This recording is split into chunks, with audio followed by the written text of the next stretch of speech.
சொல்கிறார், பாண்டவர்களில் நான் அர்ஜுனன், கௌரவர்களில் நான் துரியோதனன், மரங்களில் நான் ஆலமரமாக இருக்கிறேன், குதிரைகளில் நான் உச்சரவசுவாக இருக்கிறேன், பசுக்களில் நான் காமதேனுவாக இருக்கிறேன், பருந்துகளில் நான் கருடனாக இருக்கிறேன், மலர்களில் நான் பாரிஜாதமாக இருக்கிறேன், முனிவர்களில் நான் வியாச முனிவராக இருக்கிறேன் என்று சொன்னார். அந்த வியாச முனிவரோட பிள்ளை சுக பிரம்ம ரிஷி. ஆகவே சேலம் மாநகரம் வியாசர் ஈன்றெடுத்த பிள்ளையை சுமந்த புண்ணிய பூமி. காதால கேட்டு பரமபதத்தை கேட்டதனால, இறைவனுடைய நாமம் என்ற அமுதத்தை பருகியதனால் பரமபதம் கிடைத்தது. இறைவனுடைய நாமத்தை சொல்வதனால். அப்படி சொன்னவங்க யாரு?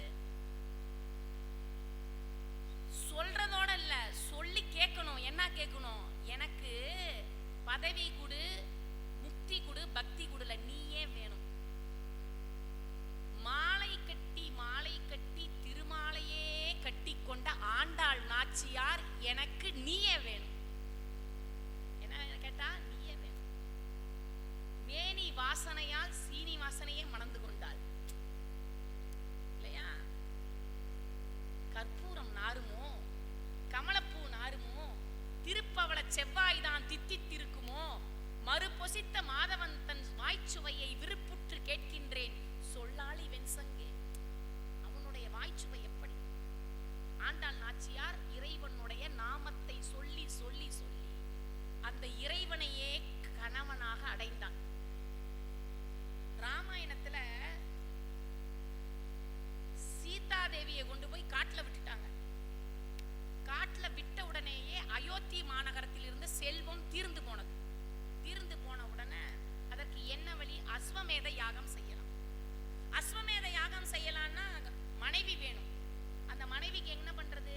ஒரு தங்க பதுமையை செய்து, சீதா பிராட்டி போல ஒரு தங்க பதுமையை செய்து ராமர் பக்கத்துல உட்கார வச்சு அஸ்வமேத யாகம் செய்தார். 9 மணி ஆயிடுச்சாங்கய்யா.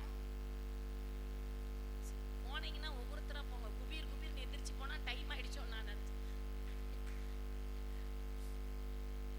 ஏன்னா எல்லாருக்கும் மாத்திரை சாப்பிடணும். இவை பனி வேற அதிகமா கொட்டுது இல்ல. சொல்ல எல்லாத்துக்கும் எல்லா சூழ்நிலையும் பொறுத்துதான் போகணும். வந்திருப்பதே பெரும் பாக்கியம். நீங்கெல்லாம் நாங்க எவ்வளவு வேணா படிக்கலாம், என்ன வேணா தெரிஞ்சுக்கலாம். இதெல்லாம் ஏதோ உங்களுக்கு தெரியாததெல்லாம் புதுசா நாங்க சொல்லல, ஞாபகப்படுத்துற இடம் இது. அவ்வளவுதான்.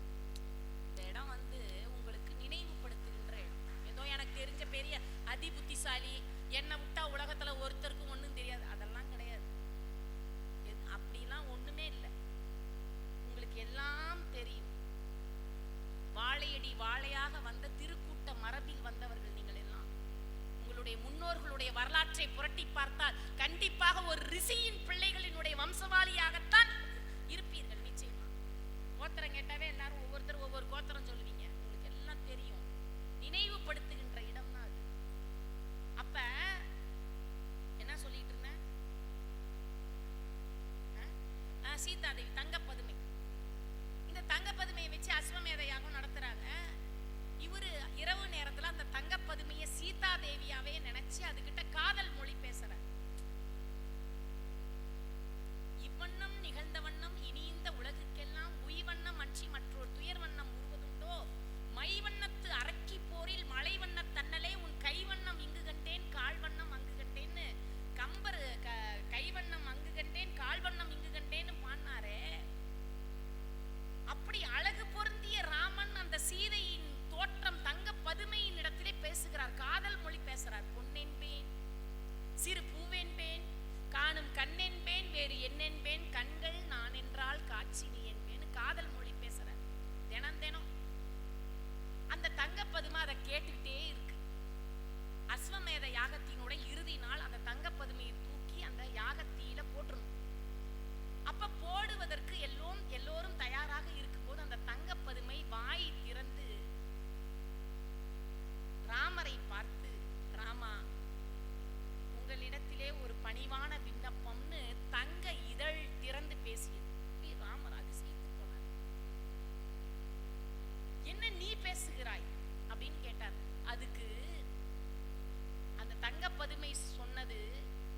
சாதாரண கல் தங்கள் தூசுப்பட்டு பெண்ணாக மாறியதென்றால் தங்கப்பதுமை நான் மாறக்கூடாதா?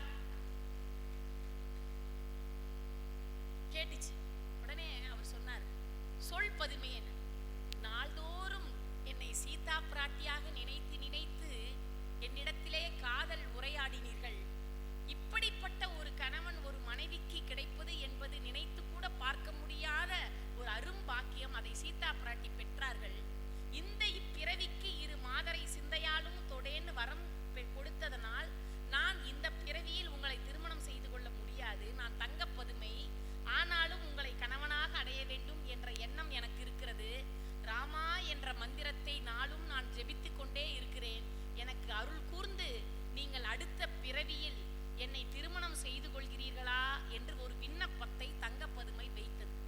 வைத்துவிட்டு அந்த யாகத்தீயில் ராமா என்று சொல்லிக்கொண்டே அந்த தங்கப்பதுமை கரைந்து போனது.